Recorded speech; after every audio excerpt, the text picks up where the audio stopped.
Hi, welcome to the ITIL 4 Service Desk Practice course. I'm David Cannon, one of a team of ITIL 4 authors, and I will be leading you through this course. For this course, we'll be using the official training materials provided by PeopleCert.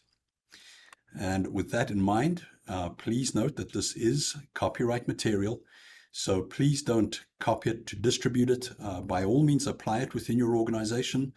But if referencing it externally, please don't forget to include the reference to the trademark in the appropriate manner. Through the course, we'll be seeing a lot of these icons on the slides. They're there just to help navigate through the course. They're not required to be studied. You don't have to memorize them for the exam, but they're there just to help through the navigation of the slides.